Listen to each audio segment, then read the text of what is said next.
好多人以為淨係心跳過快先有問題，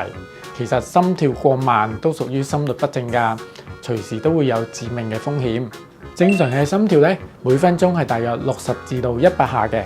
咁如果我哋嘅心跳每分鐘係慢過50下，而又有病徵咧，咁就係唔正常㗎啦。咁點解心跳會咁慢呢？有啲人咧係受到藥物嘅副作用影響嘅，而有其他人咧就有一啲內分泌嘅問題。譬如係甲狀腺毛病啦，但係其實最常見咧就喺老人家嘅情況出現嘅，咁就係嗰個心臟嘅傳導系統出現退化，引致去心跳過慢嘅。心跳過慢咧係會令到我哋身體冇辦法得到足夠嘅帶氧血液嘅，咁而會導致我哋會有啲唔舒服啦。咁係包括咩咧？就係頭暈啦，可能周身冇力啦，有啲病人會覺得氣喘，甚至係會昏迷，甚至係心臟衰竭嘅。咁有一啲患者咧就會因為突然嘅頭暈啦，就引致係跌傷，甚至有啲人會因為咁而有心臟猝死嘅問題。咁所以如果心跳過慢，後果係可以好嚴重㗎。由於而家未有口服嘅藥物可以治療因為心臟退化而引致嘅心跳過慢，咁安裝心臟起搏器咧係可以幫助患者嘅心跳回復正常，以預防昏厥甚至係猝死嘅。好，咁我哋裝起搏器咧，其實有2個方法嘅。第一個咧就係一個傳統嘅心臟起搏器嘅接駁方法啦。咁我哋咧就會喺你嘅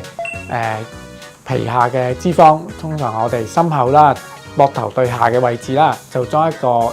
大約係好似我哋而家嘅智能手錶錶面咁大嘅起搏器啦。咁呢個起搏器咧會有2條電線嘅，咁呢條電線咧就會駁入我哋嘅右心房同埋右心室。咁呢個就係傳統心臟起搏器嘅安裝方法啦。隨住科技日新月異咧，咁而家最新嘅微型無線起搏器咧就係比傳統起搏器嘅體積咧就係細90%，咁大約咧都係等於一粒藥丸膠囊咁大嘅啫，而且係冇導線嘅，可以以微創嘅手術直接擺入我哋嘅右心室。所以我哋嘅表面咧係唔帶一個安裝嘅痕跡，咁令到患者嘅日常生活係更加方便自如嘅。咁有啲病人就會問啦，咁我係適合做一個新式嘅無導線起搏器啊，定係做一個傳統起搏器呢？咁原來新式嘅無導線起搏器咧都係有一啲唔好處嘅，就淨係可以做得一個我哋叫單腔起搏嘅作用咯。咁如果病人係需要2條電線嘅話咧，咁佢就應該要考慮傳統嘅起搏器嘅。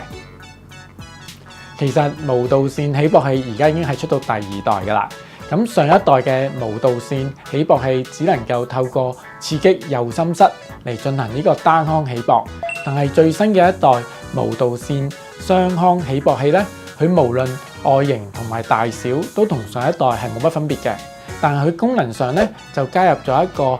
sensor，咁呢個 sensor 咧就可以更貼近我哋人體嘅心臟自然嘅跳動模式，可以實現到一個房室嘅傳導，更好地模擬我哋心臟嘅生理傳導嘅功能。不過要留意，無導線雙腔感應起搏器暫時係唔可以做到100% 嘅房室傳導，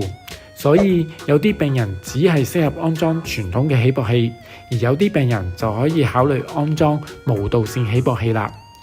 無線起搏器嘅電池壽命咧，大約係有10年嘅，係會根據唔同病人嘅用量而有所不同。病人嘅心臟科醫生係會因應病人嘅病情而建議合適嘅起搏器嘅。詳情咧係可以向你嘅主診醫生查詢嘅。